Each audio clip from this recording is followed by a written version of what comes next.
እኛ ጭፈራው የታደርን ያለ ነው። እኛ የደስታ ቀን መቻለን። እኛ ስንታመም ነው ጫወቱ። ጸበል እኮ ትዝ የሚለን ስንወድቅ ነው።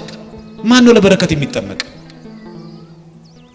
ማን ነው ጸበል ሁሉ ጊዜ የሚጠመቅ? ማን ነው ሁሌ ንስሐ የሚገባ? አያችሁ፣ እንደበደልነው ያወቀ እንዳመጽንበት ያወቀ በንስሐ ስንመለስ ዳግመኛ ይፈልገናል።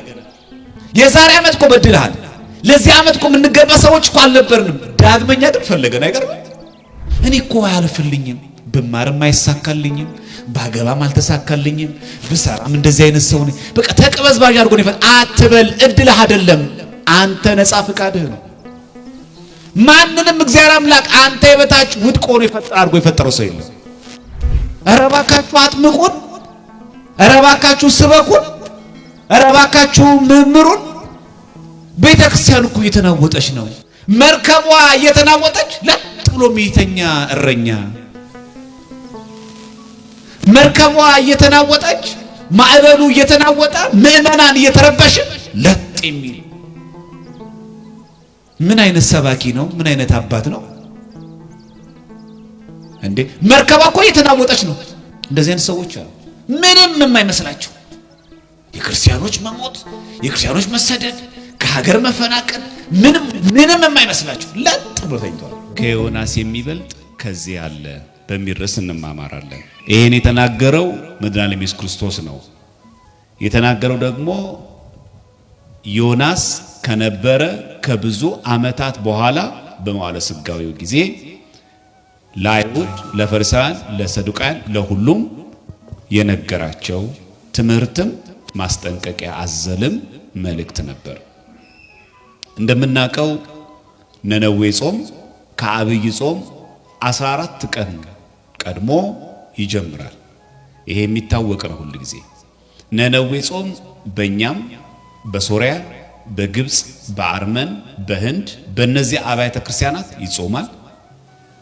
እንዲሁም ደግሞ በኦርቶዶክስ መለካውያን በግሪክም በነ ሩሲያ ማለት ነው፣ በነ ዩጎዝላቪያ በእነዚህ ሀገራትም ይጾማል ማለት ነው። ስለዚህ ከአዋጅ ጾማት መካከል አንዱ ነው።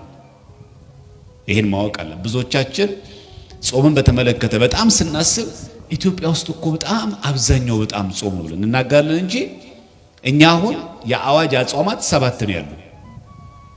የአርመን ሐዋርያት ቤተክርስቲያን 9 ጾማት ነው ያሏት። እንደኛ ኦሪየንታል ናት የአርመን ኦርቶዶክስ ተዋሕዶ ቤተክርስቲያን። እኛ ምን ጾመው 7 ጾማት ናቸው የአዋጅ የሚባሉት ማለት። እነሱ ግን 9 አላቸው። ያውም ደግሞ እሌኒ መስቀሉን ያገኘችበት የመስከረም ወር ይጾሙታል። 5 ቀን ከመስቀል በዓል በፊት ይጾማል። እኛ አሁን የመስቀል በዓል ጾም የለም። ደመራ እናከብራለን በ16 አርብ ቀን ሮብ አርብ ካለዋለ እንፈስካለን። ጾም የለም ሲጀመር የመስቀሉ ተብሎ። አርመኖች ግን ዘ ኤግዛልቴሽን ኦፍ ዘ ሆሊ ክሮስ መስቀሉ የተገለጠበት ቀን ነው ብለው 5 ቀን ጾማል። በዛ ላይ ጾማቸው ላይ ይሄ ቅቤ ስጋ ተውት፣ ይሄ አሳኛ የምንከራከርበትም ተውት፣ ምግብ ውስጥ ዘይት መጠቀም አይቻልም። ለምን ሲባል ምግቡን ያጣፍጠዋል። እየጣፈጠ ከበላ ነው ምኑን ጾም ነው ብሎ ማለት። እኛ የት ነው ያለነው? አሁን አሳለ ደም አለው የለው። አሁን ደግሞ ብሶብን ደግሞ ጭራሽ ቄሶቹ በልተው ከጠገቡ በኋላ እኛን ጾሙ እያሉ ነው እያለ። እኛ እኮ ያልታዋርንበት እኮ ነገር የለም። በሰሙነ ሕማማት ሰሙነ ሕማማት ላይ አብይ ጾም ሲጾም በሶሪያ ያዕቆባይት የምትባለው በሶሪያ ኦርቶዶክስ ቤተ እነዚያው የምነግራችሁ አሃት ናቸው። በሶሪያ ሐዋርያዊት ቤተክርስቲያን ያዕቆባይት ቤተክርስቲያን ውስጥ በእነዚህ በአጽዋማት አብይ ጾም ውስጥ ዋይፋይ መጠቀም ዳታ መጠቀም አይቻልም። ለምን? ሙቪዝ እያየ ቪዲዮ እያየ ፊልም እያየ ረሃቡን ተረሳዋለህ። እኛ የት ነው ያለነው? አሳ ደግሞ እኮ እናጣቀሳለን። ደግሞ እኮ የሚገርመው በጣም የሚገርመው ደግሞ ከዚህም ብሰን ደግሞ እንደ ኢትዮጵያ ግን በጣም ወግ የሚጠብቅበታለን እንላለን። እንደኛ ስርዓት የሚበዛበታለን እንላለን። እኛ ግን ምን ስርዓት አለ? እና እግዚአብሔር አምላክ ለሁላችን ማስተዋል ጥበብን ያድለን። አሁን የምንማማረው ከሰባቱ አጽዋማት አንዱ ጾም የሆነው ጾመ ነነዌ ነው። የነነዌ ሰዎች ታሪክ በተለያየ ጊዜ ነገም ከነገ ወዲያም ባሉ በሶስት ቀናቶች በደንብ ስለሚነገረን ዛሬ እኛ የምንማማረው ከዮናስ የሚበልጥ ከዚህ ያለ ያለው ጌታችን አምላካችን መድኃኒታችን ኢየሱስ ክርስቶስ ከዮናስ የሚበልጥ አምላከ ዮናስ ፈጣሪያችን መሆኑን ምን መሰክርበት ትምህርት ይሆንና ከጾመ ነነዌ አሁን የሶስት ቀን ጾም ምንድነው የምንማረው? አንደኛ እግዚአብሔር ሲያሰማራን በተለያዩ ምክንያቶች ብዙዎቻችን እንሸፍታለን።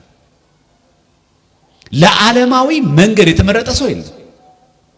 ግና ወዴት እንሄዳለን? ወዴት ነው የምንኮበልለው? ጥፋቱን ይብሰዋል።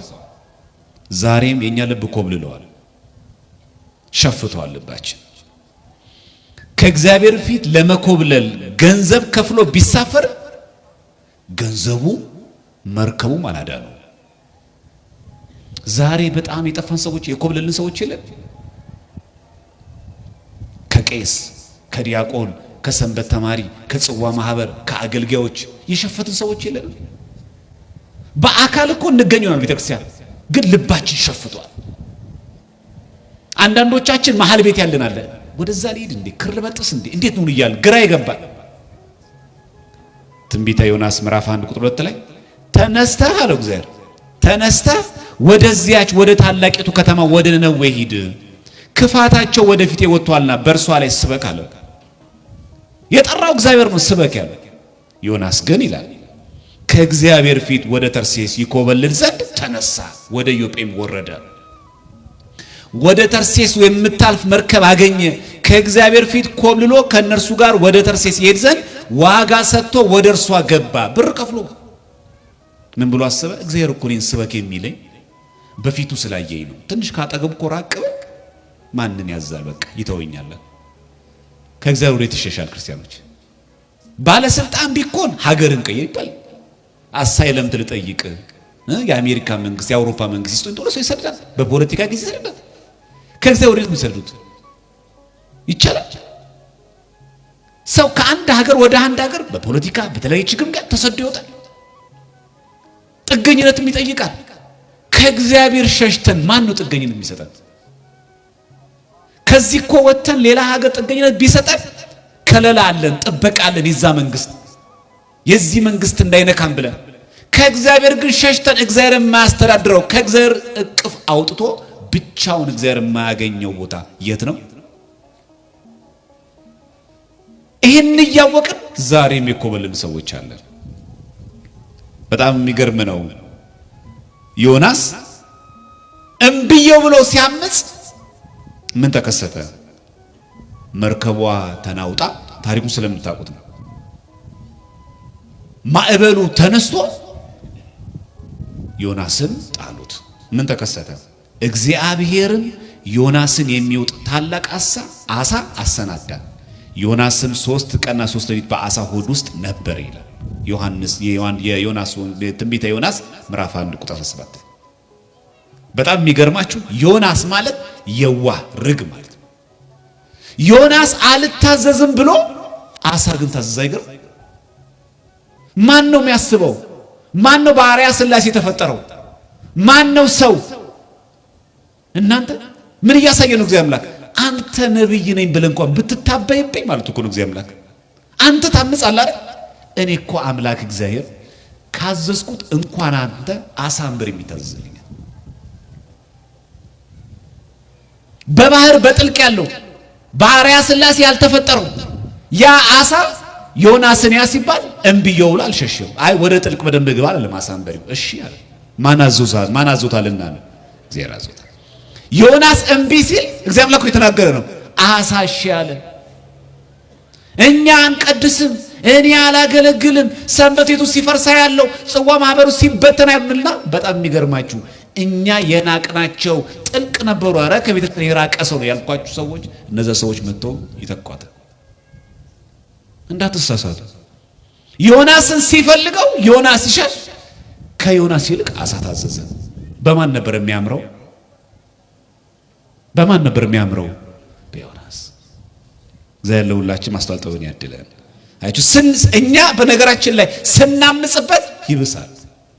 ለዛም ነው እኮ በሐዲስ ኪዳን ላይ ጌታ ሆይ ማን ነህ አለው። ሳውል እኮ ነው ጌታችን ኢየሱስ ክርስቶስን። እርሱም አለው አንተ የምታሳደኝ የናዝሬቱ ኢየሱስ ነኝ ካለ በኋላ የመውጊያውን ብረት ብትቃወም ላንተ ይብስብሃል። እየጠራው ነው፣ እያሳደድከኝ ነው። አሁን ይህን ጥሪ ተቀብለ የኔ ሐዋርያ ደቀ መዝሙር ከሆንክ እሰየው ትጠቀማለህ። እምቢ ካልክ ግን ይብስብሃል። ዕብራውያን 12:25 ላይ ለሚናገረው እምቢ እንዳትሉ ተጠንቀቁ ይላል። ክርስቲያኖች እዚህኛ ስንጠራ እምቢ ያልን ሰዎች፣ ለጉባኤ በመከራ እምቢ ያልን ሰዎች እኛ ስንኮበልል በጣም የሚገርማችሁ ከአሕዛብ ከመናፍቃን አስጠምቆ ያመጣዋል። እንዳትጠራጠሩ። እግዚአብሔር የሰው እጥረትም የመላእክ እጥረትም የለበትም።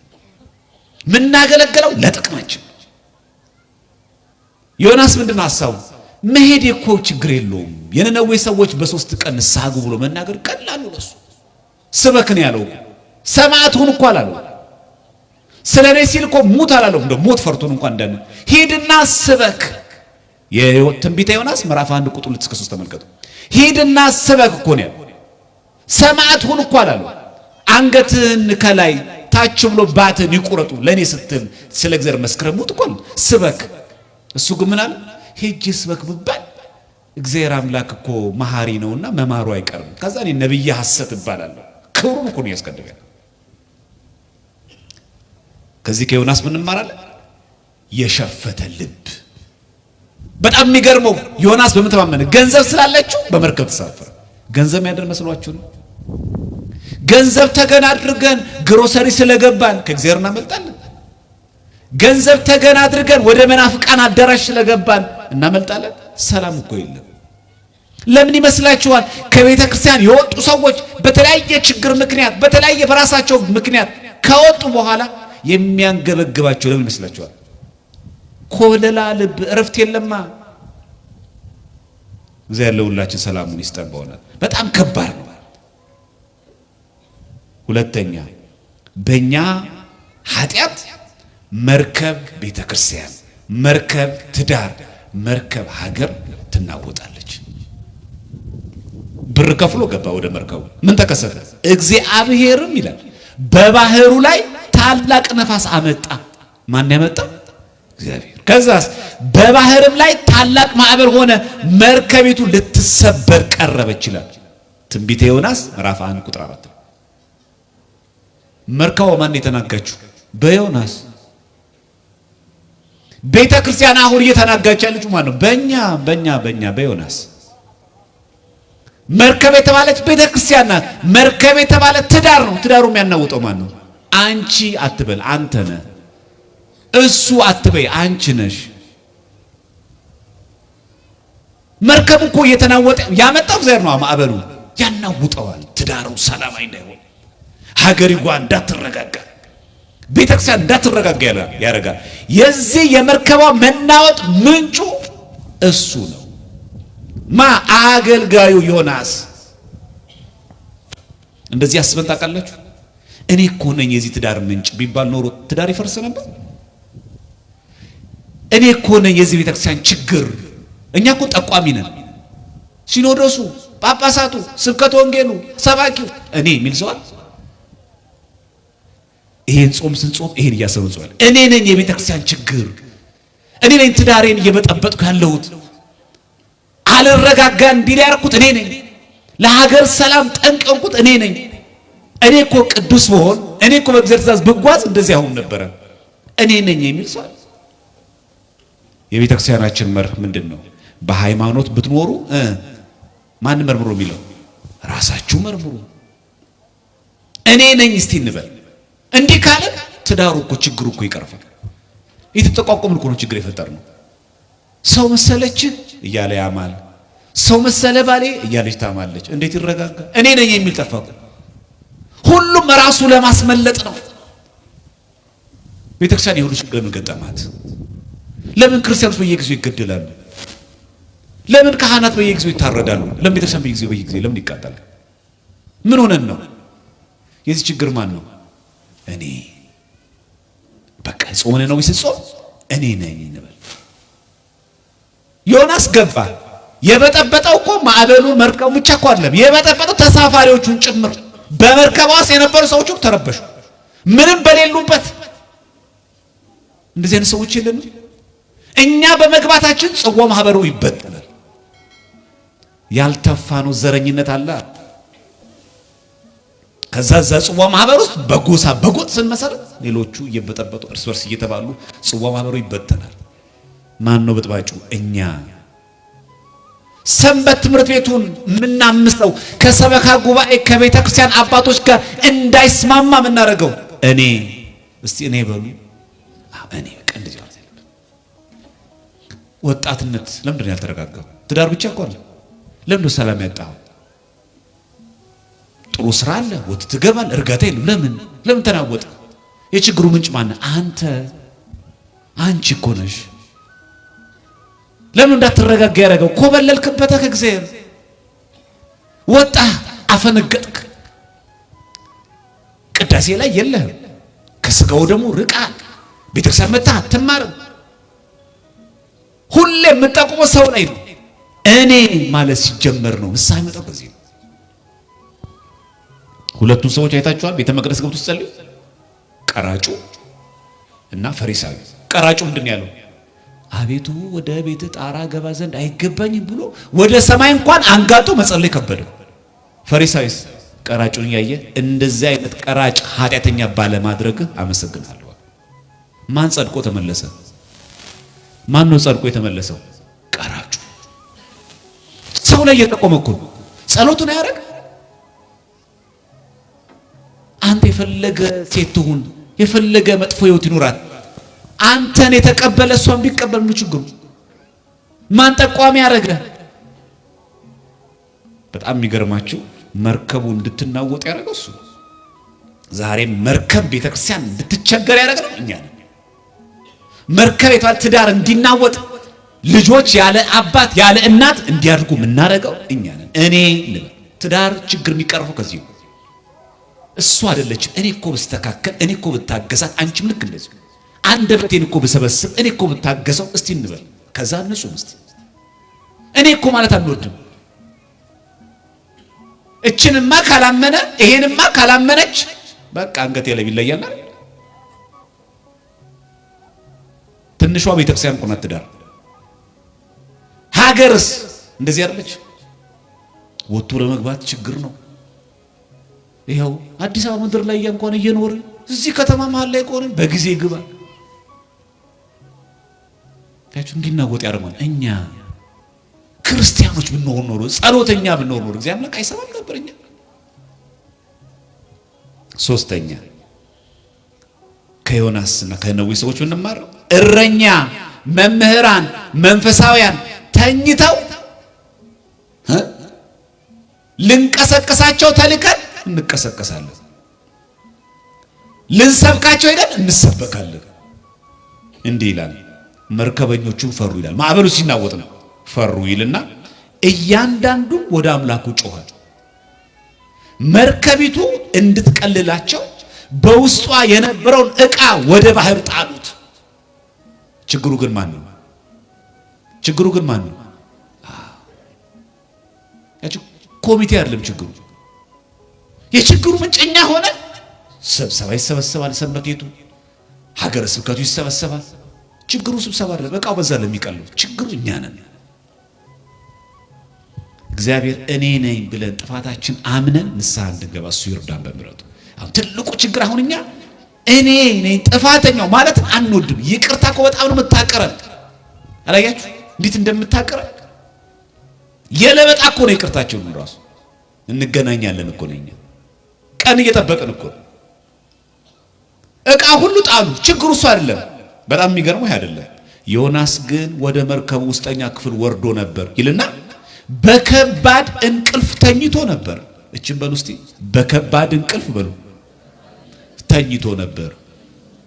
መርከቧ ምን እየሆነች ተናገሩ። መርከቡ ምን እየሆነች ነው? እሱ ግን ተኝቶ ነበር እኮ አለ የሚለው በከባድ ምን እንቅልፍ። አይገርምም? መርከቧ እየተናወጠች ለጥ ብሎ የሚተኛ እረኛ፣ መርከቧ እየተናወጠች ማዕበሉ እየተናወጠ ምዕመናን እየተረበሸ ለጥ የሚል ምን አይነት ሰባኪ ነው? ምን አይነት አባት ነው እንዴ? መርከቧ እኮ እየተናወጠች ነው። እሱ ነው የነበረው። በጣም ይገርመው ሸለብ አድርጎት ነበር እኮ አለ የሚለው በከባድ እንቅልፍ። እንደዚህ አይነት ሰዎች አሉ፣ ምንም የማይመስላቸው የክርስቲያኖች መሞት፣ የክርስቲያኖች መሰደድ፣ ከሀገር መፈናቀል ምንም የማይመስላቸው ለጥ ብሎ ተኝተዋል። በጣም የሚገርመው ሲተኛ ማንቀሳቀሰው እንዲህ ይላል። የመርከቡ አለቃ ወደ እርሱ ቀርቦ ምን ነው ተኝተሃል? እንዳንጠፋ እግዚአብሔርን ያስበን ዘንድ እንደሆነ ተነስተህ አምላክህን ጥራ። ቀስቃሹ ማለት የመርከቡ አለቃ፣ ምዕመኑ እረኛው። ዛሬም ቤተክርስቲያን እንደዚህ ያለች ተገለበጠ እኮ። አንተ መገኘት በሌለበት ተገኝተህ ይሄ ሰባኪ አይደል እንዴ የምትባሉ ሰዎች የላችሁ? ይሄ ዘማሪ አይደል እንዴ? ጭራሽ እነሱ ሰብከዋል። ታክሲ ውስጥ የማይገባ ቃል አፍ ወጥቶ ምዕመኑ ተራው ድሩዬ የምትለው ሰው አንተን ይሰብክ። ተገለበጠ። አየህ ችግሩ። እሱ እኮ ለመርከበኞች እንኳን ነነዌ ለምትባል ታላቅ ሀገር አንድ መርከብ ውስጥ ለተሳፈሩ ሰዎች እንኳን ማነጽ ከበደው። አይከብድ? ለትልቅ ነገር ተሹሞ ነነዌን የምታክል ታላቅ ሀገር። ነነዌ በነገራችን ላይ ኢራቅ አሁን ሞሱል ብለን የምንጠራ ኢራቅ ውስጥ ሞሱል ብለን የምንጠራ በሷ በተቃራኒ ያለች ነው ነነዌ። የድሮ ስሟ ባቢሎን ነበረ ኢራቅ፣ አሁን ደግሞ ኢራቅ ሆናለች። የሚገርም እኮ ነው። ለጥ ብሎ ተኝቶ ቀስቃሹ የመርከቡ አለቃ፣ የተኛው መምህሩ። በሉ የተኛን ካህናት እንነሳ፣ የተኛ ዲያቆናት እንነሳ፣ የተኛን ሰባኪያን እንነሳ። መርከቧ እኮ እየተናወጠች ነው።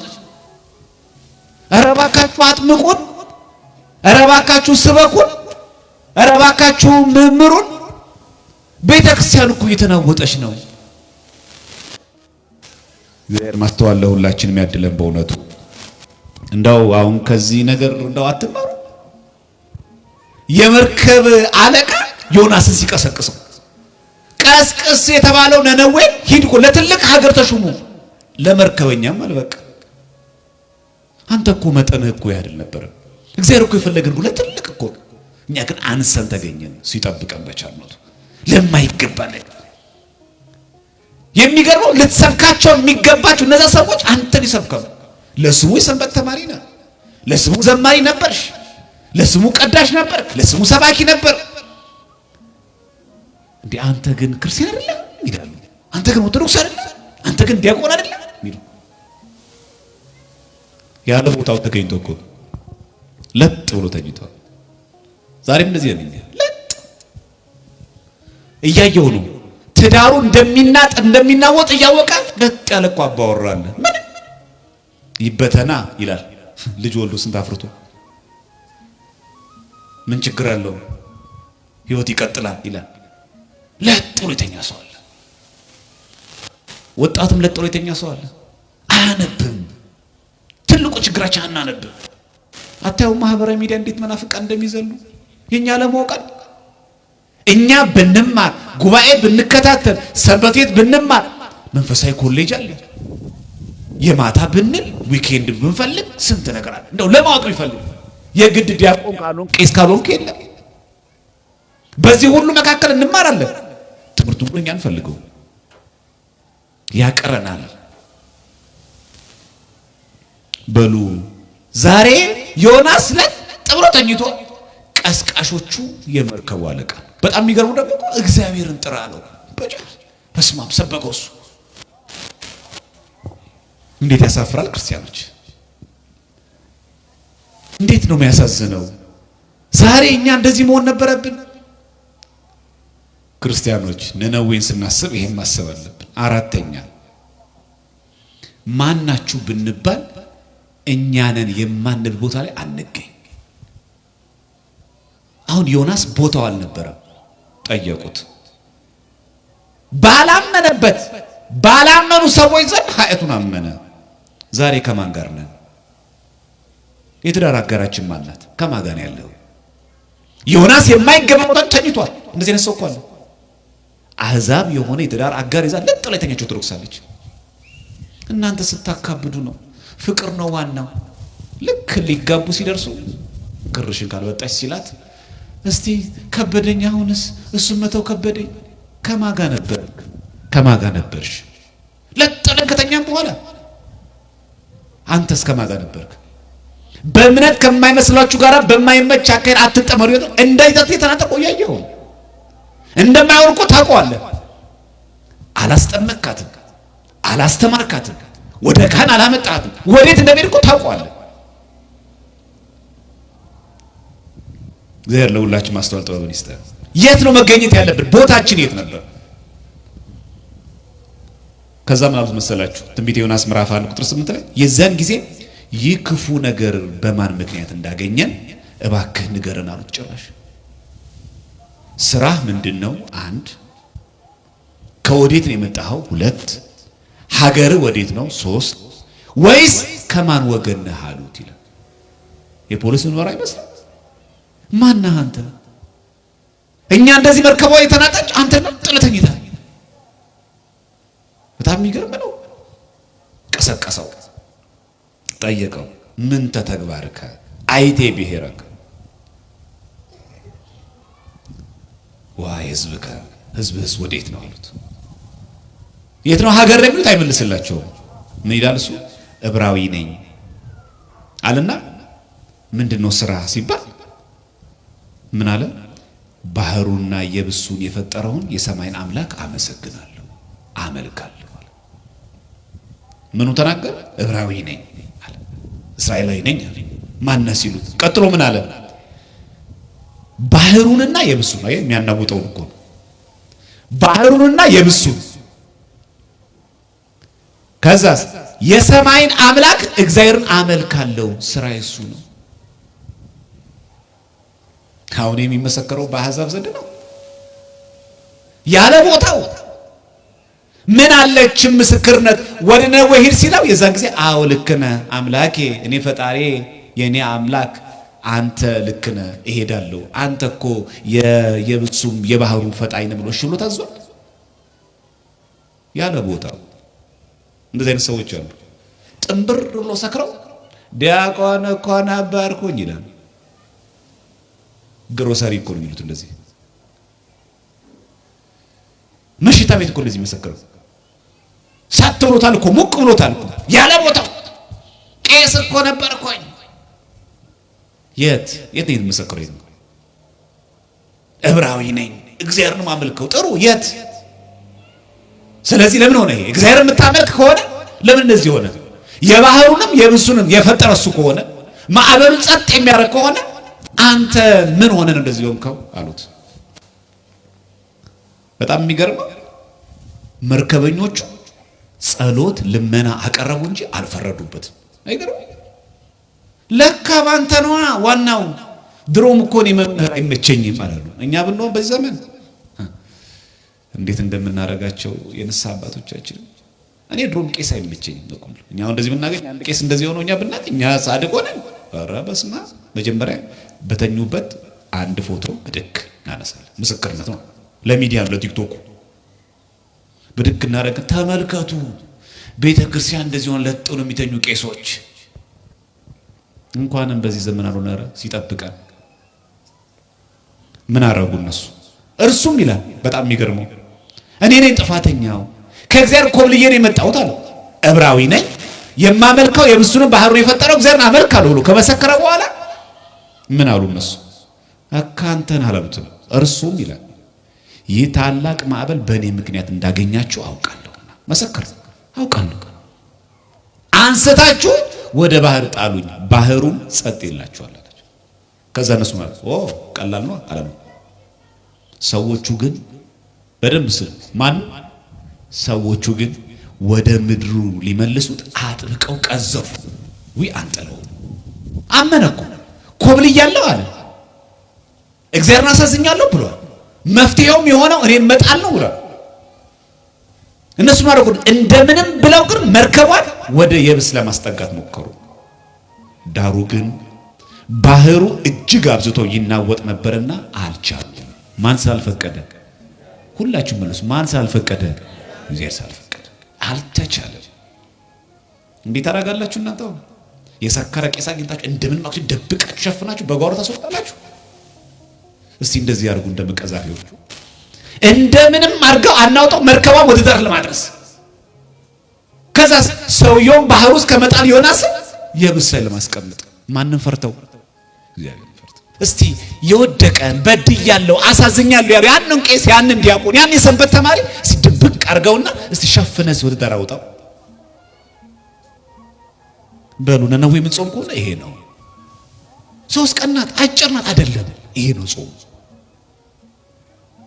እንደምንም ሞከሩ ግን አልቻሉም። እኔ ነኝ የበደልኩት እያለ ከእግዚአብሔር ነኝ የኮለልኩት እያለ አልተሸወዱም እኮ አልዋሸም እሱ። እነሱ እኮ የኛ ነፍስ ይበልጣል። አንድ ሰው እኮ ነው ይሞት፣ እነሱ እኮ ብዙ ናቸው። በማጆሪቲ ራይት እኮ ቢታሰብ ትክክል ናቸው። እኛ ከምንሞት ሲለቅ ማለት እኮ ነበር። እንደምንም ሞከሩ አልተቻለም። ምን ይላል ከዛ በኋላ? በጣም የሚገርም አልቻሉም ይልና ስለዚህ ይላል ወደ እግዚአብሔር ጮኸው። ወደ ማን ጮኸ? ዮናስ እኮ ለሚጮህ ትንቢተ ዮናስ ምዕራፍ 1 ቁጥር 12 እስከ 14 ያለውን ቃል ማነብላችሁ ያለሁት። እነርሱ ወደ እግዚአብሔር ጮኹ፣ ስለዚህ ወደ እግዚአብሔር ጮኸው ይላል አቤቱ እንደወደድክ አድርገሃልና። እንደምን እንደወደድክ አድርገሃልና እንለምንሃለን። አቤቱ ስለዚህ ሰው ነፍስ እንዳንጠፋ ንጹህ ደም በእኛ ላይ እንዳታደርግ እንለምንሃለን። ጭራሽ ንጹህ ሰው ነው። እባክህ ምናልባት ባህር ላይ በመጣላችን ያንተ ፍጥረት ሰው በመጣላችን ግፍ አድርገህ እንዳትቆጥርብን። እንዴት አይነት ክርስትና ነው ባካችሁ? በእኛ ዘመን አሁን እንደዚህ ያለ እውነት አንቺ እህትሽን በደል ትሸፍኛለሽ፣ ይሄ ነው ወይ? አንተ የባልንጀራህን በደል ትሸፍነዋለህ፣ ይሄ ነው ወይ? ጾሙ እንዲህ ነው። የኛም አምላካችን እኮ እኛን ሊያለብሰን እሱ ርቃኑን ተሰቀለ። ከዮናስ የሚበልጥ እዚህ ያለ። የኛን ስድብ እሱ ተሰደበ። ከዮናስ የሚበልጥ እዚህ ያለ።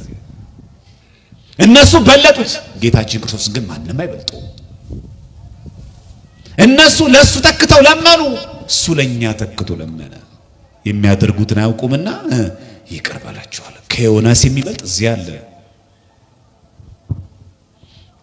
በጎቹን የሚጠብቅ እውነተኛ እረኛ በግ ቢጠብቅ አርዶ ሊበላ ወይ ሊሸጥ ነው። ከሌባ የሚጠብቀው ከጅብ የሚጠብቀው ለጥቅሙ ነው። እግዚአብሔር ግን እንኳን እኛን ሊበላ ስጋዬን ብሉ ደሜን ጠጡ አለ። ከዮናስ የሚበልጥ እዚህ አለ። በጣም የሚገርም እንደወደድክ አድርገሃልና እንለምንሃለን። ስለዚህ ሰው እንዳንጠፋ እኮ ነው የሚለው። ስለዚህ ሰው ነፍስ እንዳንጠፋ ንጹህ ደምም በእኛ ላይ እንዳታደርግ እንለምንሃለን አሉ። 6ኛ ከዚህ ጾም እንማራለን። የመርከቧ መናወጥ አገልጋዮች ሳይሆኑ እኛ ነን ብሎ ማመን ነው።